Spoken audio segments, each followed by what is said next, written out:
February 26th, 2025, Representative Bratton, Excused. Representative Erickson, Representative Guggenmoss, Excused. Representative Kelly, Here. Representative Lawley, Here. Representative Singh, Excused. Representative Strock, Here. Representative Williams, Here. Chairman Andrew. Here, and Representative Bratton is now here, so. Great, you have a quorum. All right, thank you. Senate file 44 is now on the table for our consideration. Chairman Schuler.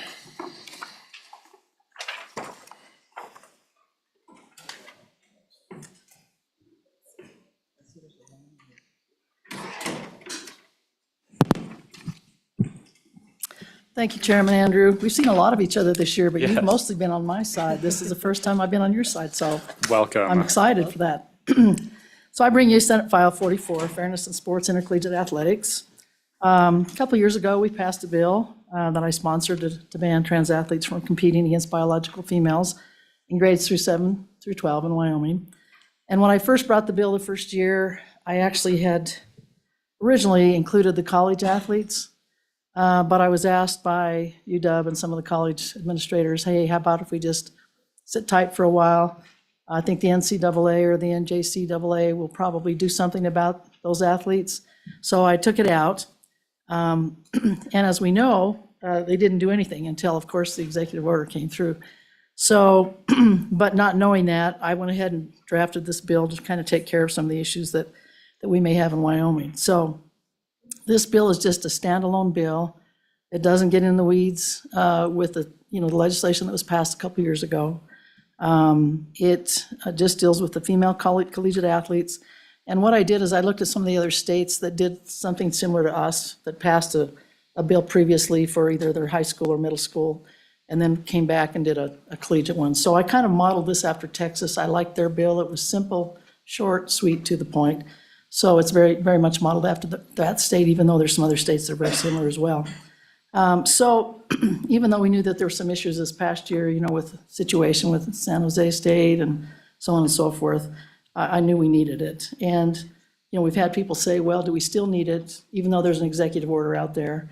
And I think we do, because, we don't know in 4 years who the administration might be. And as we can see, as administrations change, the executive orders change. So I'd like to get something in the Green Book so that we're, it's there, it's taken care of. We don't have to worry about that situation in the future. So bottom line, this bill deals with the same thing my other bill did with the 7 through 12. It comes down to fairness and safety. And it basically just says a student can only compete in an intercollegiate athletic competition that is designed for the sex at birth. It doesn't require the University of Wyoming and the community colleges to determine if there's athletes from other colleges who are trans, but they would be able to make that decision based on local control on their own campuses. So the bottom line is this bill just basically will not allow biological males to compete in women's sports at the collegiate level. So if you just take a look at the bill, it's very simple. Page 1, nothing too terribly complicated on that one. It just basically talks about that they are competing based on their biological sex. On the second page, it talks about athletic competition and gets into the intercollegiate athletic part. And then there's really not much else there except on the bottom. If there is a mixed sex position, that one is the one thing that Texas had that was a little different than what I've seen. I like it. If you don't like it, certainly take it out. That's the very bottom of the page, Romanet 2. After section B. And then also on the top of page 3, an institution may allow a female student to compete in athletic competitions designated for male students. Again, this is a Texas thing. If a corresponding athletic competition designated for female students is not offered or not available. So for instance, if the University of Wyoming didn't have a golf team and for females, but they had one for males, because they still are under the NCAA and they had enough sports to equal out, a female could, according to this bill, could do that. So that's just another thing. Again, if you like it, we can leave it. If not, it's not a big deal as far as I'm concerned. Again, in the middle of page 3, it talks about the student's sex is the sex correctly stated on their official birth certificate. Or if they don't have that, we know that there's students that come in from other countries. So they would have to have some kind of a government record that accurately states their sex at birth. There was an amendment made at the very bottom of the page, and basically it just says, no educational institution shall retaliate against a person for reporting a violation. And it was brought up also a couple different times on some of these bills that, and what we did add over there was that an educational institution may discipline a student of the institution or employee for making a false report of a violation. Like they couldn't just come and say, I think this person's, a guy. And so we added that in there, which I thought was a good catch. On the last page, again, it talks about the private civil cause of action against the institution for any violations. And again, the University of Wyoming and the colleges will promulgate rules. So it's a very simplified bill. We didn't do much to it on the Senate side. And so again, bottom line is, I don't know. I was asked this, do you think we have any trans athletes competing, right now? I don't know. When we did the bill a couple of years ago, we did have some trans athletes competing at the high school level. So I don't know if there's any right now, but my philosophy is if we just have one biological female that loses out on an opportunity to compete, I think it's a travesty. So we just need to make sure our biological female athletes have every opportunity to compete on a level playing field where they're safe and where their fairness is assured. We need to safeguard the integrity of women's sports in Wyoming, and happy to answer questions. Thank you. Are there any questions for the sponsor? Vice Chair Lawley. Thank you, Mr. Chairman. Good to see you. Good to see you, long time. It was An hour or so ago.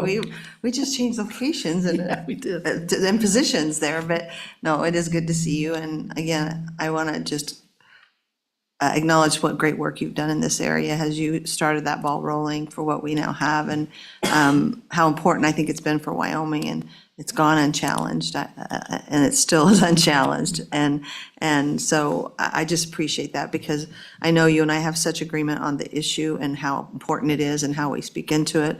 Maybe some specific disagreements, but I do just so appreciate you stepping up and doing that and letting me be a part of carrying on the House side. And so, and I'm glad we're kind of doing this now. I remember us having that conversation that why weren't the university and the community colleges included in that? And we had high hopes. And it is good to see some things changing at the national level in respect for Title IX. Could you kind of walk me through on the bill, the enforcement mechanisms? That's really what I want to talk a little bit about with you. Which particular page? I'm sorry. Well, there's, Chairman. I think it starts on page 4 is where I see kind of, it starts walking through some things, and Yeah. Issue. Oh, Mr. Chairman, honestly, it- no. is there a specific question or just a question about the civil cause of Yeah, action? Vice Chair Lawley. Thank you, Mr. Chairman, sorry. That does create a private right of action, right? So for the violation of the prohibition. And then there's a dollar amount, like looks like shall not exceed. Okay, I'm just trying to kind of walk through how it works. And one of the things I think I'm focusing in on is, would it be helpful to put in the bill that you also have the right to specifically like have it for injunctive relief, injunctive or declaratory relief? Mr. Chairman, honestly, I left that out. There was an amendment on, let's see, it was a third reading amendment from Senator Crago. And I don't know if you guys have a copy of that, but it basically says a person may seek declaratory and injunctive relief against an educational institution for any violation of this section. The court may order injunctive or other equitable relief. The court may award the prevailing party reasonable attorney's fees and costs. I should have mentioned that. That was an amendment on page 4, lines 2 through 4. So, but I don't know if you all Okay, have that. there it is. Okay, Follow up. Does that answer that? sorry. Yeah, thank you, Mr. Chairman. Let me follow up.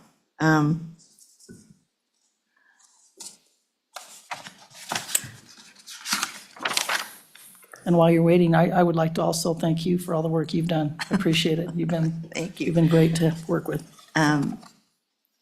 Again, I'm not, Mr. Chairman, I'm not seeing that objectively told me. And again, I have an engrossed copy, but I'm trying to figure out.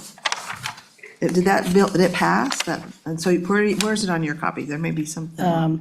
I hate to tell you, but I grabbed not the engrossed as well, so all I have is the amendment in front of me. It's my fault Okay. for not grabbing the engrossed. If I might, Yes. Mr. Chairman and Madam Chairman, our website indicates that Senator Crago's third reading amendment failed. Oh, Well, that explains bad. that, doesn't it? I don't have any additional information, but that's what I have. would you like to add that back in there? Yes, that's where I was going. Thank you Okay. very much. Thank you, Mr. It's Chairman. been so for your long since indulgence. I did the bill, I should have had that here, my bad.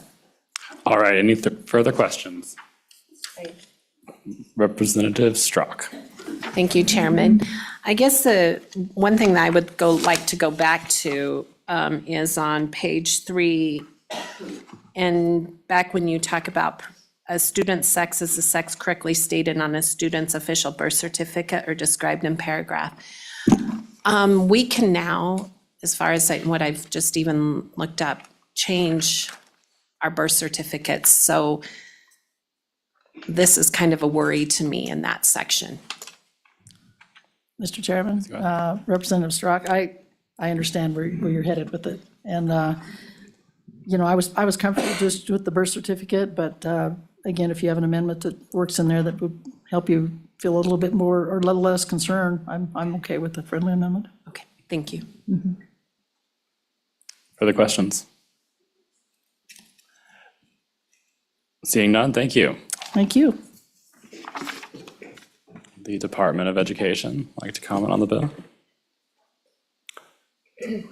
Superintendent Degenfelder. Thank you, Mr. Chairman, members of the committee, Megan Degenfelder, State Superintendent of Public Instruction, here today to support the bill and other similar bills as we discussed this morning.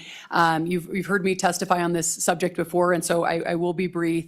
Women's sports and Title IX exist because men and women are biologically different, and standing up for women's rights in this regard is not about hatred. It's not about bigotry. At least it certainly is not for me. What it's really about is safety in sport. It's about providing opportunities and making sure that those achievements, those scholarships, those records that have been set by women are not erased in our history books. As I've shared with you before, I coached the University of Wyoming women's rugby team. We had practice just late last night when we were working on tackling. This is full tackling with no pads or protection. And so for me, knowing that these bills progress forward and covering university level directly impacts me as a coach, and the fact that it's a club sport and that anyone can join in that, this would allow for protection, safety for my girls in that sense. So with that, would stand for any questions. Are there any questions? Thank you. Thank you. Right, we will now open public testimony. We'll do 10 and 10. Is anyone speaking in opposition to the bill? In opposition? All right, please fill the chairs.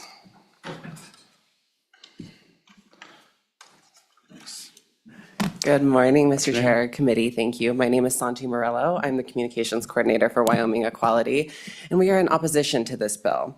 I'm going to talk a little bit more about my experience rather than Wyoming Equality's official stance on this. But as the first openly transgender athlete at the University of Wyoming, I know firsthand how life-changing sports can be. Athletics taught me discipline, teamwork, resilience, and leadership, skills that I now teach to my athletes that I've coached for the last 6 years. If this law had been in place when I was a student, I would have been denied those opportunities to learn those life lessons, and the kids that I coach today wouldn't benefit from my experience. Let me be clear that we're not asking for an extreme position, but right now the only options that are being presented seem to be total exclusion or complete inclusion without accountability, and neither of those are real solutions. Instead of blanket bans that target an already vulnerable population, we should be working towards policies that are based on fairness and the lived experience of athletes. If I were 6'2" instead of 5'4", and if I were 200 pounds instead of 110, and there was a clear biological advantage in physical dominance, then as an athlete, I would have taken accountability and I would have not competed as a female in women's sports. Ooh. Excuse me. That's what true sportsmanship is about, understanding fairness and making decisions based on integrity. But that's not my reality, and that's not the reality of many transgender athletes.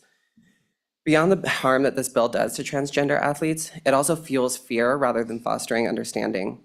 It tells transgender women that we are something to be afraid of instead of human beings who deserve dignity and respect. Legislation like this doesn't create fairness. It creates division, stigma, and misinformation. It pushes transgender people further into the shadows instead of letting us be fully seen and accepted. And I want to make it clear that no law will ever erase transgender people. A world without transgender people has never existed, and it never will. We have always been here, contributing, thriving, and giving back to our communities.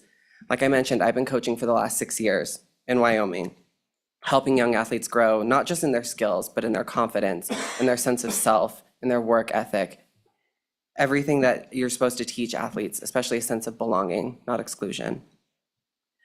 Additionally, I just want to mention too that the NCAA already has policies in place to regulate participation in collegiate athletics, and it has since 2010.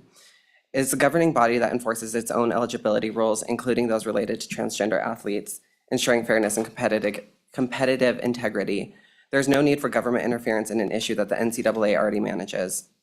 This bill isn't about fairness, it's about overreach, using legislative power to single out and exclude transgender people under the guise of protecting women. If we truly care about fairness in women's athletics, we should trust the systems already in place and focus on real issues like resources, funding, and opportunities for all women in sports.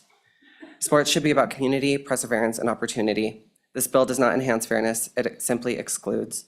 I urge you to reject this harmful legislation, and instead, let's work together to seek solutions that ensure all athletes have a chance to compete while maintaining the integrity of sports.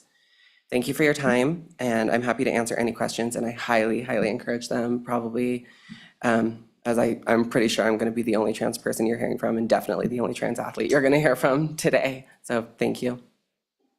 Thank you. Are there any questions? Thank you. Good afternoon. Good afternoon. My name is Sophia Gomelski. I'm a student at the university, and I'm just here to urge you to vote no on this bill because, frankly, it's not what students want. Students aren't asking for this, and we're really concerned about the level of government overreach that this bill represents. When it comes to our university, our volleyball team decided that they would play San Jose State, a team with a transgender player. But after a series of threats from state legislators, the university decided for the students and for our volleyball team that they would not play. Now, I'm not an athlete in college, but I am a pretty competitive person, and the state government told me that I would have to forfeit a match, and I had no say over it. I would be pretty upset too. My friends who are female athletes aren't comfortable coming here to tell you the same thing because of how politicized this topic has been. And I think that passing this bill just affirms all of their concerns and worries that governments would rather force solutions to problems that do not exist at their expense and at the expense of their trans peers and fellow trans players. I don't believe it's the place of the state government to be overriding these standards that have been set by experts, athletes, and athletic organizations and associations like the NCAA. Allowing people to attempt to report violations of this statute would inevitably result in intrusive and invasive processes, regardless of if people are disciplined for making false accusations. There's no way to differentiate between a good faith report and one that isn't. Because frankly, the only thing that Santi here could dominate me in is a hair and makeup competition, but I think I have like 20 pounds on her, so other than that, I don't know. I think we've just gone a little bit sideways about what our Wyoming values really are. Love thy neighbor and mind thy business. This bill is a step in the wrong direction, and it's government overreach that students do not want and athletes do not want in this state. Thank you, and I'm here for any questions. Thank you. Are there any questions? All right, any more testimony in opposition? Mr. Chairman, Mike Good Smith afternoon. with the university, and neither for or against, and so I thought I'd just come at the tail end of the against portion. I'm sure you have folks and the others, and given the time constraints we faced, I'll just be very brief and say, I appreciate the definition of athletic competition on page 2, that's lines 4 through 6. I just, in other legislation being considered in the Capitol this year, there's a specific exemption for practice. And I just want to make clear that this definition does not capture practice. And our women's basketball team, our women's volleyball team, they utilize men players in practice to make themselves better and want to preserve that competitive importance. We don't, there was a question, Mr. Chairman, from Representative Strzok on how do you determine that sex at birth, whether that's a birth certificate or other means.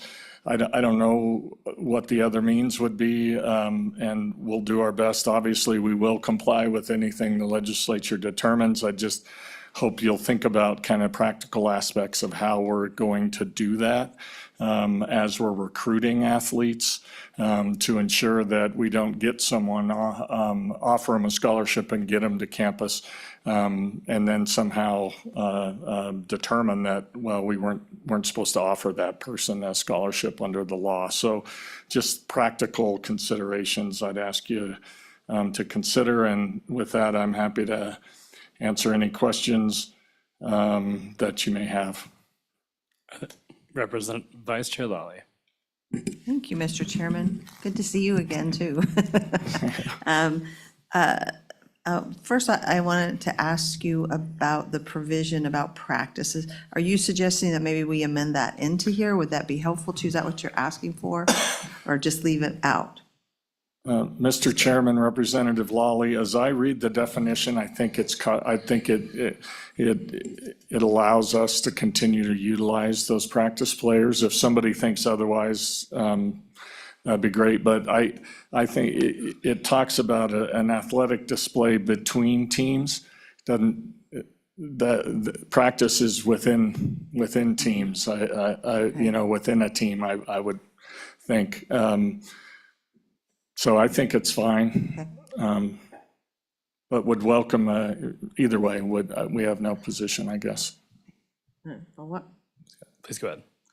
Thank you, Mr. Chairman. Mr. Smith, when you were talking about thinking through what you would do, how you would implement, I mean, I've assumed that the university would create some procedures and rules internally to comply with the statute. Is that fair to say that while we sit here today, you're not sure how that might look, but is it correct to say that that will happen? Mr. Chairman, Representative Lawley, yes, on page 4 of the bill, starting at line 13, we're required to create rules to implement. So absolutely, we would take the time before July 1 to do that and think that through. Under the current way the bill's written, we would rely on the birth certificate as directed in the bill, and if that changes, we'll do our best to implement whatever the legislature comes up with. Further questions? All Thank right, you, thank Mr. you. Chairman. Thank you. There was one person online. I think we will let Stephen Melia in. Yep, Mr. Chairman, he's joining the room now.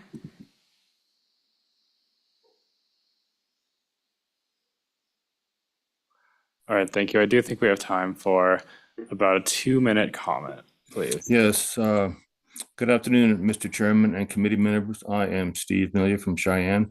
I oppose this bill, but not for the reasons that you might expect. It's a matter of double standards and fairness to men and boys. Senate File 44, House Bill 60, and House Bill 274. These are good bills on the surface. They speak of fairness to women, fairness in sports and life. Everyone, both male and female, deserve fairness, privacy, their own space, time, life events, be it individual or in groups, to grow, develop, become better versions of themselves and prosper in life and to contribute to society. However, women are not and have not been fair to men and boys as they demand everything from men. Women don't want men in their sororities, so why are the girls and the now defunct Boy Scouts? Women didn't respect this space or this organization meant only for boys. Girl Scouts exist for girls, Boy Scouts for boys. However, girls disrespected boys and insisted on joining and destroying the Boy Scouts.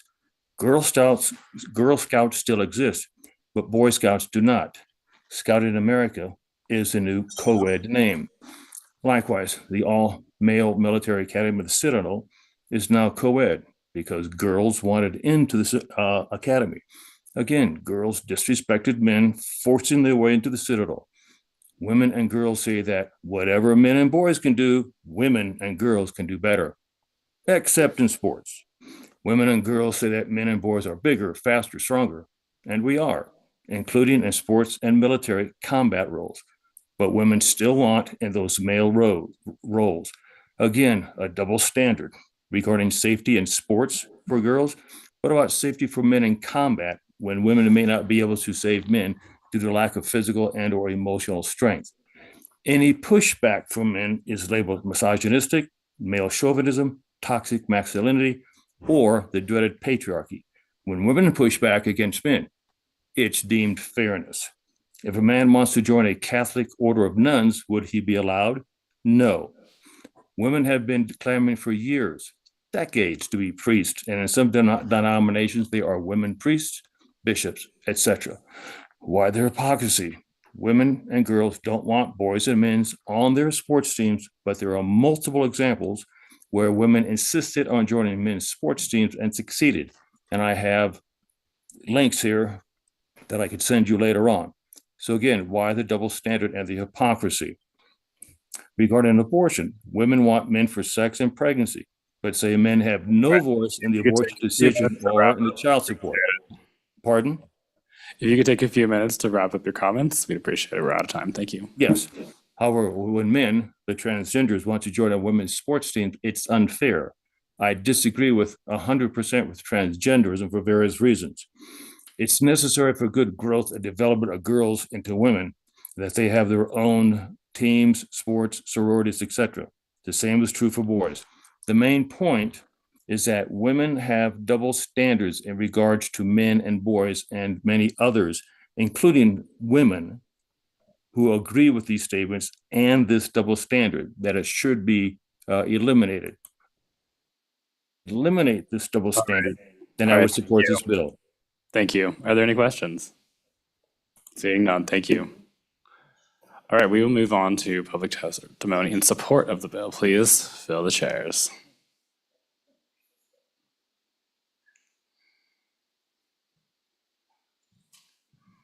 Just one? All right. Please go ahead. Well, you have the whole 10 minutes, so. Good afternoon, Chair and committee members. My name is Laura Pavey, and I come to you today in support of this bill. It is a critical piece of legislation that seeks to protect the fundamental fairness of athletic competition in our state and higher education institutions. This is about preserving integrity of women's sports and ensuring a level of playing field for all students athletes. For decades, women have fought for their equal opportunities in athletics competitions. The biological differences in male and females are scientifically undeniable and create significant competitive advantages in athletic performance. Males have 30 to 50% more muscle mass, 33% upper body strength, and 50% greater lower body strength compared to the females. They aren't statistics, they are fundamental biological differences that impact athletic performance, allowing individuals with male physiological characteristics to compete in female athletic categories fundamentally undermines the very purpose of sex-specific athlete competitions. Our young women deserve fair competition. They deserve opportunity to compete, to win scholarships, to break records, to achieve athletic excellence, and on a truly equal playing field. When we dilute these distractions, we're not just changing rules, we are potentially erasing decades of progress for women. Some argue that this is restrictive, but in fact, it is precisely about creating opportunity for female athletes to compete fairly and achieve their full potential. This bill does not seek to exclude, it seeks to protect. While this bill addresses intercollegiate athletics, I believe we must also consider a broader landscape of athletic competition. The principles of fairness and biological integrity are just as crucial in all of our educational settings. Athletics are developing skills, building confidence, and learning life skills throughout sports. Ensuring fair competition at these foundational levels is equally important. Wyoming has always been a state of values fairness, individual rights, and scientific truth. This bill represents those values perfectly. It protects competitive integrity of women's sport while ensuring all students have meaningful athletics and opportunities. I'd like to address the man that was prior speaking. I do have 2 older boys, and they did experience a conflict inside their heads when they had to participate in football with girls. It changed the dynamic of football, so I do understand where he's coming from there. But they definitely didn't want to make the girls feel left out or feel like they couldn't do it. So I do understand that struggle that's going on from 2 boys that did participate in football and other sports. So that is very real in our communities also. And maybe that is something that could be picked up on interim topics also. Maybe we could create more sports events for girls so that they could participate in sports like that, just like we've done with wrestling. Wrestling has a huge program now for girls so that they can participate in girls wrestling together and don't have to wrestle boys, because that's uncomfortable also. So I think that we are taking a step in the right direction, and I stand for any questions. Thank you. Are there any questions? Seeing none, thank you. Thank We'll you. now close. Have a great day. Thanks. We will now close public testimony. Committee, what is your pleasure? Moved by Representative Strzok and seconded by Vice Chair Lawley. Are there any amendments? I have a feeling there might be. Vice Chair Lawley. Thank you, Mr. Chairman. I offer to the committee 3 amendments. I'll first start with one that's not before you, but we were discussed with the bringer of the bill, and that is the Crago amendment from 3rd reading. Back over on the Senate side, I'd like to bring that over as an amendment, so I'll propose that first. I think it was very well written and exactly getting to what my point was.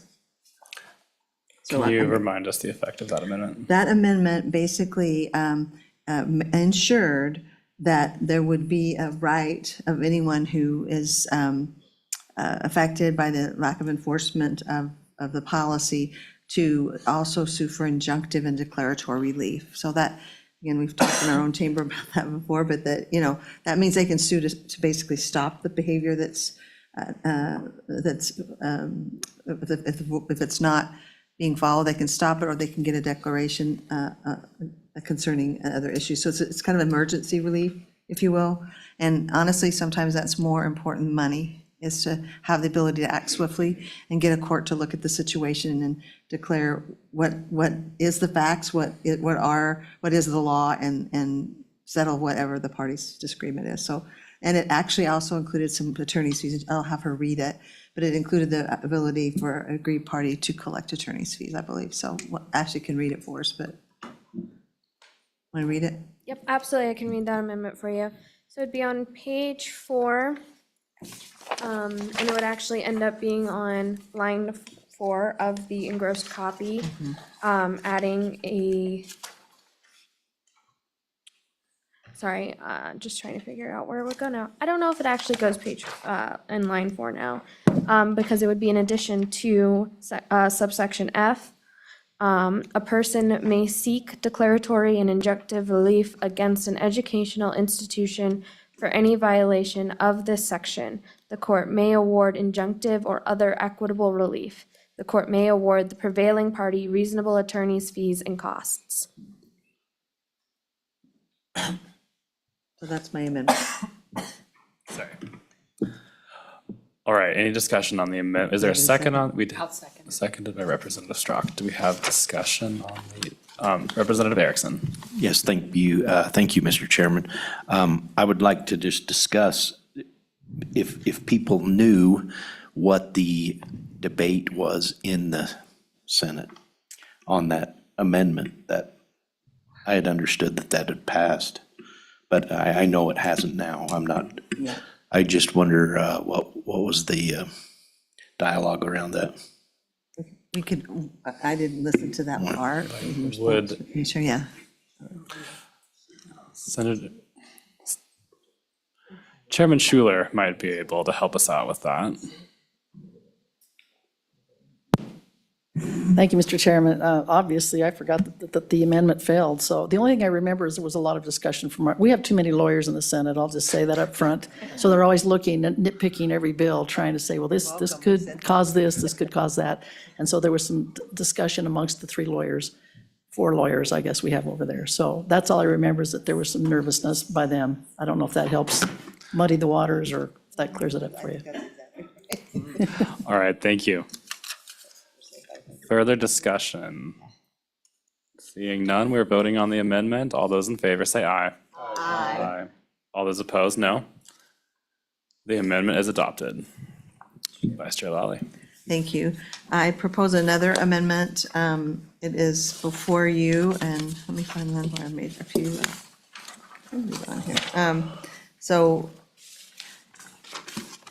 the only issue with the written minute here is the numbering they did, I think, is off. So I'll point that out for Ashley, but nothing other changes. And what it does is it, on page 2, after line 9, insert accessory number. So this is where it kind of gets off for me, but so because if we put it on page 2, line 9, I think that's the right page. This actually should say page 3, line 9. Yeah, so anyway, yeah, page, and I'll mark this for Ashley. 3, line 9. We're gonna insert, first we're gonna do is insert definitions of male and female that conform with other bills we passed in the House, that over still on the Senate side, that just is the biological definition. Then it deletes basically that Romanet 1, and that's why I think the numbers off here, it should be Romanet 1 and then Romanet 2 on male and female. And then, so we're deleting page 3, on page 3, we're inserting what we just said, and then we're deleting from line 9 to line 14 entirely. But we're leaving in what will now be Romanet 3, but it says a statement of the student's sex on student's official birth certificate is considered to have correctly stated the student's sex only if the statement was entered in near the time of the birth and modified or corrected clerical error. So I think that helps because I think we've talked about this before, this topic we've talked about, that is the first thing you would consider on concerning what is the biological sex, is the birth certificate. It's just the idea that that in itself is not 100% proof. So we just give those biological definitions, but we say the birth certificate, so we leave that in there, and I think that gives direction.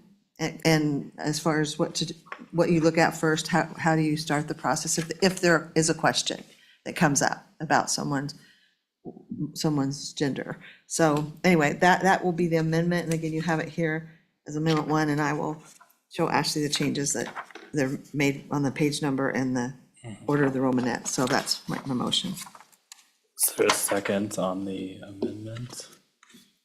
Representative Singh. All right, discussion. I kind of already did mine. Do we need to move that first? I moved It's it been and moved and seconded. seconded. We are voting on the amendment. All those in favor say aye. Aye. All those opposed, no. The amendment is adopted. Vice Chair Lally.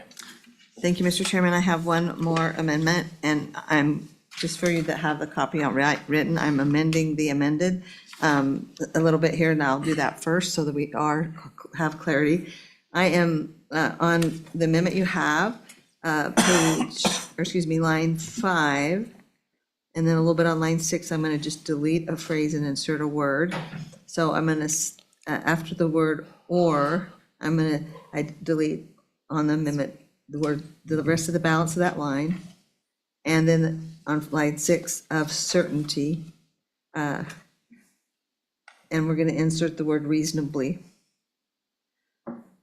And we're going to do the exact same thing down on line 10 through 12 on the amendment. Representative Lawley, could you repeat that? Yes, absolutely. So again, on line 5, starting at the word "to," at the end of the line, "to a reasonable degree," we're going to delete that balance of that line, and then the first 2 words in line 6 of certainty, and we're going to insert the word "reasonably." Thank you. Wait, good.